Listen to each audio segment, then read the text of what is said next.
আজি মঙ্গলবার তিনিটা দুরূদ শরীফ পড়ক জীবনের সকলো সমস্যা সমাধান হয়ে যাব মনের আশা পূরণ হয়ে যাব আল্লাহ রাব্বুল আলামিন আপনার জীবনের পৰা পেৰেশানি বালা মুসিবত দূৰ কৰি আপনাৰ জীবনত শান্তিৰে ভৰপুৰ কৰি দিব আপনাৰ ঘৰ পৰিয়ালত যি সকলে ইনকাম কৰে ৰোজগাৰ কৰে তেওঁলোকৰ ৰোজগাৰত আল্লাহ ৰাব্বুল আলামিনে প্ৰচুৰ পৰিমাণে বৰকত দান কৰিব আপনাৰ দোয়াসমূহ আল্লাহ ৰাব্বুল আলামিনে কবুল কৰিব মোৰ প্ৰিয় দিনী ভাই বন্ধুসকল মোৰ অতি শ্ৰদ্ধাৰ মা আৰু ভনীসকল নবীৰ ওপৰত আমি যিমান দুৰূদ শৰীফ পঢ়িম আল্লাহ আমাৰ প্ৰতি সিমানে ৰাজি আৰু খুশি হৈ যাব সুবহানাল্লাহ কাৰণ নবী সাল্লাল্লাহু আলাইহি ওয়াসাল্লামৰ ওপৰত দুৰূদ পঢ়িলে আল্লাহ ৰাব্বুল আলামিন খুশি হয় আল্লাহ ৰাব্বুল আলামিনে ভাল পায় কিয়নো এই কৰ্ম আল্লাহ তাআলা নিজেই কৰে আল্লাহ ৰাব্বুল আলামিন অন্য কোনো কামেই নকৰে এটা কামেই কৰে হেয়া হৈছে তেখেতৰ হাবিব জনাবে মুহাম্মদুৰ ৰাসূলুল্লাহ সাল্লাল্লাহু আলাইহি ওয়াসাল্লামৰ ওপৰত দুরূদ শরীফ পঢ়ে আল্লাহ রাব্বুল আলামিন কোরআনে কারীমত কয় ইন্নাল্লাহা ওয়া মালাইকাতাহু ইসাল্লুনা আলান নবী ইয়া আইয়ুহাল্লাযীনা আমানু সাল্লু আলাইহি ওয়া সাল্লিমু তাসলিমা নিশ্চয় আল্লাহ আৰু তেওঁৰ ফেৰেশতাসকল আল্লাহ তাআলাই তেওঁৰ ফেৰেশতাসকলক লৈ ইসাল্লুনা আলান নবী নবী সাল্লাল্লাহু আলাইহি ওয়াসাল্লামৰ ওপৰত দুৰূদ শৰীফ পঢ়ে ইয়া আইয়ুহাল্লাযীনা আমানু আল্লাহ তাআলা নিজে দুৰূদ পঢ়ে আৰু আমাক কয় হে মুমিনিন সকল যি সকলে ঈমান আনিছা মোৰ ওপৰত মোৰ ৰাসূলৰ ওপৰত হে মুমিনিন সকল তোমালোকে সাল্লু আলাইহি ওয়া সাল্লিমু তাসলিমা তোমালোকে নবীৰ ওপৰত দুৰূদ পঢ়া সালাম পঠোৱা আল্লাহ ৰাব্বুল আলামিন হেজন বান্দাৰ প্ৰতি ৰাজি আৰু খুশি হৈ যায় যিজনে তেখেতৰ হাবিব জনাবে মুহাম্মদুৰ ৰাসূলুল্লাহ সাল্লাল্লাহু আলাইহি ওয়াসাল্লামৰ ওপৰত দুৰূদ শৰীফ পঢ়ে আল্লাহ তাআলা একদল ফেৰেশতা এটা পাৰ্টি ফেৰেশতাৰ পাৰ্টি এনেকুৱাকে ৰাখি থৈছে তেওঁলোক পৃথিৱীৰ চুকে কোণে ঘূৰি ফুৰে যি ঠাইত পৃথিৱীৰ চুকে কোণে যতেই নেকি কোনো বান্দাই নবীৰ ওপৰত দুৰূদ শৰীফ পাঠ কৰিলে ফেৰেশতা সকলে সেইজনৰ নাম তাৰ বাবাৰ নাম তাৰ এড্ৰেছ গোটেই ডিটেইলছ লৈ নবী সাল্লাল্লাহু আলাইহি ওয়াসাল্লামৰ ৰওজাত নি পৌঁছাই দিয়ে সুবহানাল্লাহ আৰু কয় ইয়া ৰাসূলুল্লাহ সাল্লাল্লাহু আলাইহি ওয়াসাল্লাম আপোনাৰ অমুক উম্মতে অমুক ঠাইৰ পৰা গোটেই চিনাকি দি আপোনাৰ ওপৰত দুৰূদ শৰীফ পাঠ কৰিছে নবী সাল্লাল্লাহু আলাইহি ওয়াসাল্লাম সেইজন উম্মতৰ কাৰণে আল্লাহ তাআলাৰ ওচৰত দোয়া কৰে ইয়া আল্লাহ মোৰ অমুক উম্মতে মোৰ ওপৰত দুৰূদ পঠাইছে সালাম পঠাইছে ইয়া আল্লাহ সেইজনৰ মনৰ আশা তুমি পূৰণ কৰি দিয়া সেইজনৰ সমস্যা সমাধান কৰি দিয়া সেইজনক তুমি কামিয়াবি দান কৰা তাৰ দোয়া তুমি কবুল কৰা আল্লাহ ৰাব্বুল আলামিন নবীৰ দোয়া লগে লগে কবুল কৰি লয় সেই কাৰণে নবীৰ ওপৰত আমি বেছি বেছিকৈ দুৰূদ শৰীফ পঢ়িব লাগে আমি মুমিন মুসলমান সকলে যদি নবীৰ ওপৰত দুরূদ নপঢ়ো কোনে পঢ়িব নবীর আশিকিন সকলে তো নবীর উপর দুরূদ পড়ে যি সকলে নবীক ভাল পায় মোহাব্বত করে তেওঁলোকে নবীর উপর দুরূদ শরীফ পড়ে নবীর সুন্নত সমূহৰ ওপৰত আমল কৰে নবী সাল্লাল্লাহু আলাইহি ওয়াসাল্লামে কয় কোনো এজন বান্দাই যদি মোৰ এটা মুৰ্দা সুন্নত জিন্দা কৰিলে কোনো এক ঠাইত এই সুন্নতৰ প্ৰচলন নাই সেই সুন্নতটো যদি আদায় কৰিলে তেও 70টা শহীদৰ সওয়াব পালে সুবহানাল্লাহ আমি যি সকল আশিকিনা ৰাসূল হয় নবীক ভাল পাও মোহাব্বত কৰো তেওঁলোকে বেছি বেছি নবীৰ ওপৰত দুৰূদ শৰীফ পঢ়িব লাগে নবীৰ সুন্নতসমূহ আদায় কৰিব লাগে এটা এটা নবীৰ সুন্নত বাছি বাছি উলিয়াই তাৰ ওপৰত আমল কৰিব লাগে যি কোনো কাম কৰি আছো কামৰ আৰম্ভণিত বিসমিল্লাহ আল্লাহ নবী সাল্লাল্লাহু আলাইহি ওয়াসাল্লামে কৈছে প্ৰত্যেক কামৰ আৰম্ভণিতে তুমি বিসমিল্লাহিৰ ৰহমানিৰ ৰহিম পঢ়িলোৱা তেতিয়া আল্লাহ তাআলা সেই কামত বৰকত দিব আপুনি পানী খাইছে বিসমিল্লাহ ভাত খাইছে বিসমিল্লাহ আপুনি জুতা স্যান্ডেল পিন্ধিছে বিসমিল্লাহ কাপোৰ পিন্ধিছে বিসমিল্লাহ প্ৰত্যেক কামৰ আৰম্ভণিতে বিসমিল্লাহ পঢ়ক এয়া নবীৰ সুন্নত হয় পানী খাইছে আপুনি চাই খাওক সুন্নত হয় বহি খাওক সুন্নত হয় তিনি উশাহত খাওক সুন্নত হয় নবী সাল্লাল্লাহু আলাইহি ওয়াসাল্লামৰ সুন্নতসমূহ আদায় কৰিলে ইয়াতো আমাৰ দিন ও দুনিয়াত ফায়দা আছে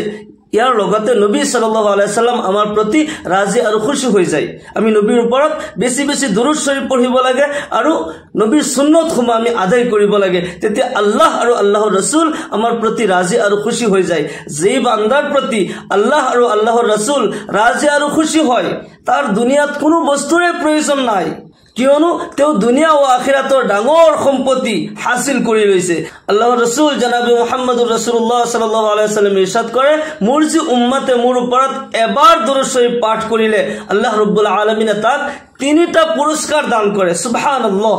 এটা হৈছে তাৰ নামে আমলৰ পৰা 10টা গুনাহ মাফ কৰি দিয়া, 10টা পাপ মোচন কৰি দিয়া হয়। ইয়াৰ লগতে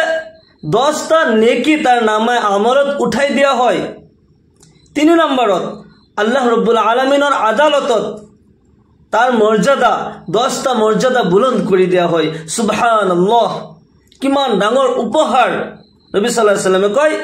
মোৰ যি উম্মতে বেছি বেছি দুৰুদ শৰীফ পাঠ কৰিব, কিয়ামতৰ দিনাখন তেওঁ মোৰ বেছি ওচৰত থাকিব। যোনে যিমান বেছি দুৰুদ পাঠ কৰিব, তেওঁ কিয়ামতৰ দিনাখন মোৰ বেছি ওচৰত থাকিব, বেছি নিকটৱৰ্তী হৈ থাকিব। অন্য ৰিৱায়াতত আহিছে, আল্লাহৰ ৰাসূল সাল্লাল্লাহু আলাইহি ওয়াসাল্লামে কয়, যিজন বান্দাই পুৱা গধূলি 10 বাৰ কৈ মোৰ ওপৰত দুৰুদ শৰীফ পাঠ কৰে, ওয়াজাবাত লাহু শাফাআতি, সেই উম্মতৰ বাবে মই শাফাআত কৰাটো ওয়াজিব হৈ যায়। সুবহানাল্লাহ, কিয়ামতৰ দিনাখন মই সেইজন উম্মত শাফাআত কৰিমেই, সুপাৰিশ কৰিমেই। আৰু যদি কিয়ামতৰ কঠিন সময়ত নবীৰ শাফাআত আমাৰ ভাগ্যত হৈ যায়, নসিব হৈ যায়, নবী আমাক শাফাআত কৰে, আমাৰ আৰু কি লাগে? কিয়ামতৰ সেই কঠিন সময়ত যেতিয়া সূৰ্য মূৰৰ ওপৰত আহি যাব, জমিন তামা হৈ যাব, সকলো নবীসকলে নিজৰ উম্মতক পাহৰি যাব। পূৰ্বৰ নবীসকলে নিজৰ উম্মতক পাহৰি যাব, অকল নফসি নফসি, ইয়া ৰব্বি নফসি, ইয়া ৰব্বি নফসি, ইয়া আল্লাহ মোৰ কি হ'ব, ইয়া আল্লাহ মোৰ কি হ'ব, ইয়া আল্লাহ মোৰ আত্মাৰ কি হ'ব, সকলোৱে নিজৰ নিজৰ চিন্তা কৰি থাকিব। পূৰ্বৰ নবীসকলেও নিজৰ উম্মতক পাহৰি যাব। এটা এটা নেকিৰ কাৰণে কোনেও কাকো চিনি নাপাব, এটা এটা নেকিৰ কাৰণে ঘূৰি ফুৰিব। নিজৰ মাতৃয়ে তাৰ সন্তানক চিনি নাপাব, কোনেও কাকো চিনি নাপায়, অকল নফসি নফসি আলমত। সেই কঠিন মুহূৰ্তত যদি নবী আপোনাক শাফাআত কৰে, মোক শাফাআত কৰে, ইয়াতকৈ আৰু কি লাগে? সেইকাৰণে আমি নবীৰ মুহাব্বতত বেছি বেছিকৈ দুৰুদ শৰীফ পঢ়িব লাগে। দুৰুদ শৰীফ পঢ়িলে আল্লাহ তাআলাই আপোনাৰ প্ৰতি ৰাজি আৰু খুশি হৈ যায়, আল্লাহৰ ফেৰেশতাসকল ৰাজি খুশি হৈ যায়। মোৰ প্ৰিয় দিনী ভাই বন্ধুসকল, আহক তেতিয়াহ'লে আজি আমি এই ফজিলতপূৰ্ণ 3টা দুৰুদ শৰীফ শিকি লওঁ, আৰু যিমান দিন বাচি থাকোঁ, আল্লাহ তাআলাই যিমান দিন হায়াত দান কৰে, এই দুৰুদ শৰীফৰ আমল কৰিম, নবীৰ মুহাব্বতত দুৰুদ শৰীফ পাঠ কৰিম। আল্লাহ তাআলাই নিশ্চয় দুৰুদ শৰীফৰ জৰিয়তে আমাক হিদায়ত দান কৰিব, আমাক ইহকাল পৰকালত কামিয়াবি দান কৰিব। 1 নম্বৰত যিটো দুৰুদ শৰীফ আমি পাঠ কৰিম,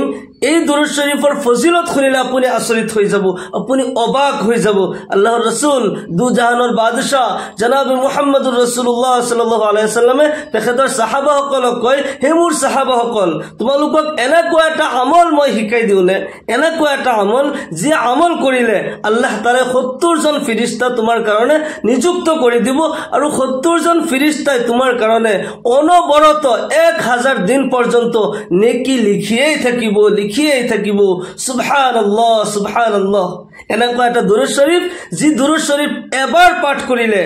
70 জন ফেৰেশতা 1000 দিন পৰ্যন্ত নেকি লিখিয়েই থাকে, সওয়াব লিখিয়েই থাকে। এই দুৰুদ শৰীফটি হ'ল, জাযাল্লাহু আন্না মুহাম্মাদান মা হুয়া আহলুহু। সুবহানাল্লাহ। জিম জা জাযা, জাযাল্লাহু আন্না মুহাম্মাদান মা হুয়া আহলুহু। গোটেই শর্ট দুরূদ শরীফ নবীর ইশক মুহাব্বত অন্তরত লই যদি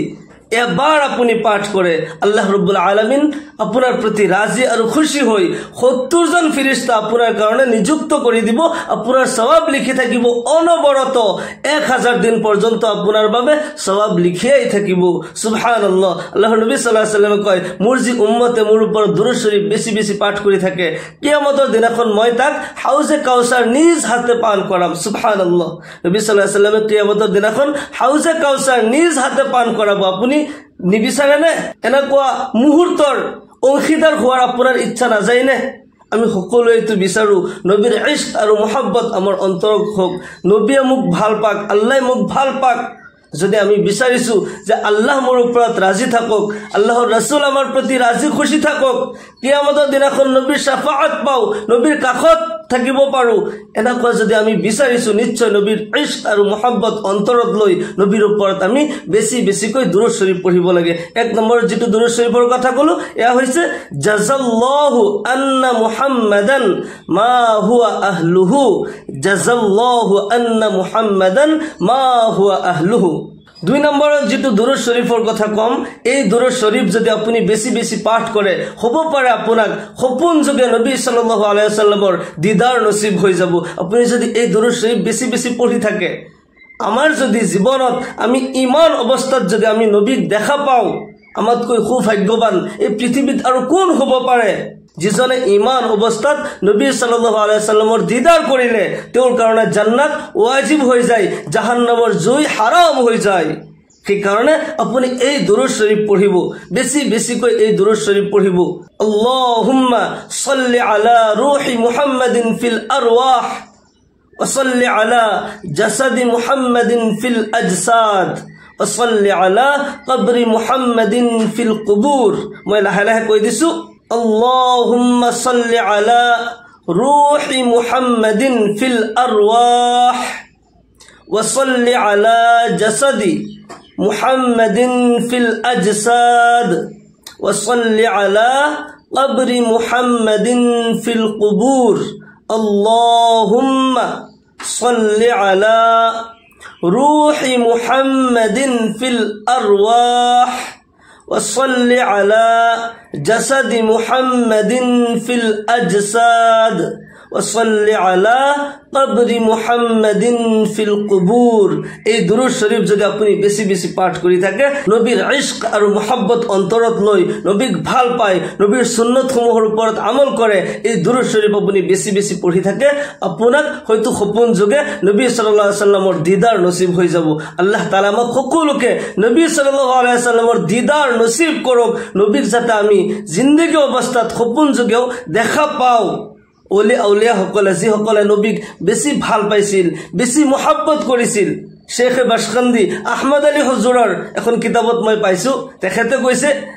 যে মই যিদিনাখন নবী সাল্লাল্লাহু আলাইহি ওয়াসাল্লামক দেখা নাপাও মোৰ টোপনিয়া নহয় মোৰ অন্তৰ শান্তিয়ে নাপায় সুবহানাল্লাহ তাৰ মানে নবী সাল্লাল্লাহু আলাইহি ওয়াসাল্লামক প্ৰতিদিনে তেওঁ দেখা পাইছিল সেই কাৰণে তো আজিও জগতে তেওঁৰ কাৰণে কান্দে যিজনে নবীৰ আশিক হয় যিজনে আল্লাহ আৰু আল্লাহৰ ৰাসূলক ৰাজি খুশি কৰি লয় তাৰ কাৰণে এই গোটেই পৃথিৱী সকলো তাৰ কাৰণে ফিদা হৈ যায় যিজনে নবীৰ ওপৰত দুৰূদ শৰীফ পাঠ কৰে আল্লাহ তাক ভাল পায় আৰু যেতিয়া আল্লাহ তাআলা কোনো বান্দাক ভাল পায়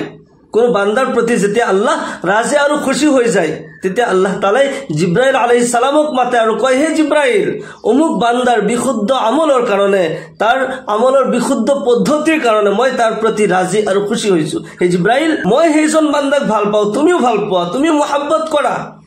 তেতিয়া জিব্ৰাইল আলাইহিস সালামেও হেজন বান্দাৰ প্ৰতি ৰাজি আৰু খুশি হৈ যায় মহব্বত কৰিবলৈ আৰম্ভ কৰে আৰু আকাশত জিব্ৰাইল আলাইহিস সালামে ইআলান কৰি দিয়ে হে আকাশৰ ফেৰেশতাসকল হে জমিনৰ ফেৰেশতাসকল অমুক বান্দাক আল্লাহ তাআলাই ভাল পায় তাৰ জীৱনৰ বিশুদ্ধ আমল বিশুদ্ধ পদ্ধতিৰ কাৰণে আল্লাহ তাৰ প্ৰতি ৰাজি আৰু খুশি হয় আল্লাহ তাআলাই তাক ভাল পায় মই জিব্ৰাইলক হেজন বান্দাক ভাল পাও তোমালোকেও হেজন বান্দাক মহব্বত কৰা আৰু ভাল পোৱা তেতিয়া হে ফেৰেশতাসকলে আকাশ জমিনৰ ফেৰেশতাসকলে হেজন বান্দাক মহব্বত কৰিবলৈ আৰম্ভ কৰে সুবহানাল্লাহ তেতিয়া খুদ আল্লাহ তাআলাই এই পৃথিৱীত বসবাস কৰা এইজন বান্দাৰ ওচৰ চাবৰে থকা সকলো মানুহৰ অন্তৰত মহব্বতৰ সৃষ্টি কৰি দিয়ে এই পৃথিৱীৰ সকলো মানৱ দানৱ পশু পক্ষী চৰাই চিৰিকটি সকলো কিছুৱে এইজন বান্দাক মহব্বত কৰিবলৈ আৰম্ভ কৰে মেইন সুষ্টুকত আপুনি আল্লাহ আৰু আল্লাহৰ ৰাসূলৰ ৰাজি খুশি হাসিল কৰিছে সেই কাৰণে এই গোটেই জগত আপোনাৰ কাৰণে ফিদা হয় গতিকে আল্লাহ তাআলা আমাক সকলোকে তৌফিক দিয়ক নবীৰ ইশক আৰু মহব্বত অন্তৰত লৈ নবীৰ ওপৰত বেছি বেছিকৈ দুৰূদ শৰীফ পঢ়াৰ আমাক তৌফিক দান কৰক নবীৰ সুন্নত সমূহৰ ওপৰত আমল কৰাৰ তৌফিক দান কৰক 3 নম্বৰত যেটো দুৰূদ শৰীফ আপোনাক মই কৈ দিম এই দুৰূদ শৰীফ আপুনি অনবৰত এনি টাইম পঢ়ি থাকিব পাৰে গোটেই শৰ্ট এটা দুৰূদ শৰীফ এই দুৰূদ শৰীফ আপুনি যিমান বেছি পাৰে আপুনি পঢ়ি থাকিব আল্লাহৰ নবী সাল্লাল্লাহু আলাইহি ওয়াসাল্লামে যিমান বেছি দুৰূদ শৰীফ মোৰ উম্মতে পঢ়িব তেও কিয়ামতৰ দিনাখন মোৰ বেছি কাখত থাকিব মোৰ ওচৰত থাকিব সেই কাৰণে আপুনি অনবৰত যেতিয়া মনত পৰে আপুনি মনে মনে দুরূদ শরীফ পঢ়ি থাকিব সাল্লাল্লাহু আলাইহি ওয়াসাল্লাম সাল্লাল্লাহু আলাইহি ওয়াসাল্লাম সাল্লাল্লাহু আলাইহি ওয়াসাল্লাম বেছি বেছিকৈ পঢ়িব আল্লাহ আৰু আল্লাহৰ ৰাসূল আপোনাৰ প্ৰতি ৰাজি আৰু খুশি হৈ যাব আল্লাহ তাআলা আমাক সকলোকে নবীৰ সুন্নতৰ অনুসৰণ কৰি নবীৰ সুন্নতৰ ওপৰত আমল কৰাৰ তৌফিক দান কৰুক। আমাৰ সকলোকে নবীৰ ওপৰত বেছি বেছিকৈ দুৰূদ শৰীফ পাঠ কৰাৰ তৌফিক দান কৰুক। সকলোৱে কক আল্লাহুম্মা আমিন। ওয়া আখিৰু দাওয়ানা আনিল হামদুলিল্লাহি ৰাব্বিল আলামিন। আসসালামু আলাইকুম ওয়া ৰাহমাতুল্লাহি ওয়া বাৰাকাতুহু।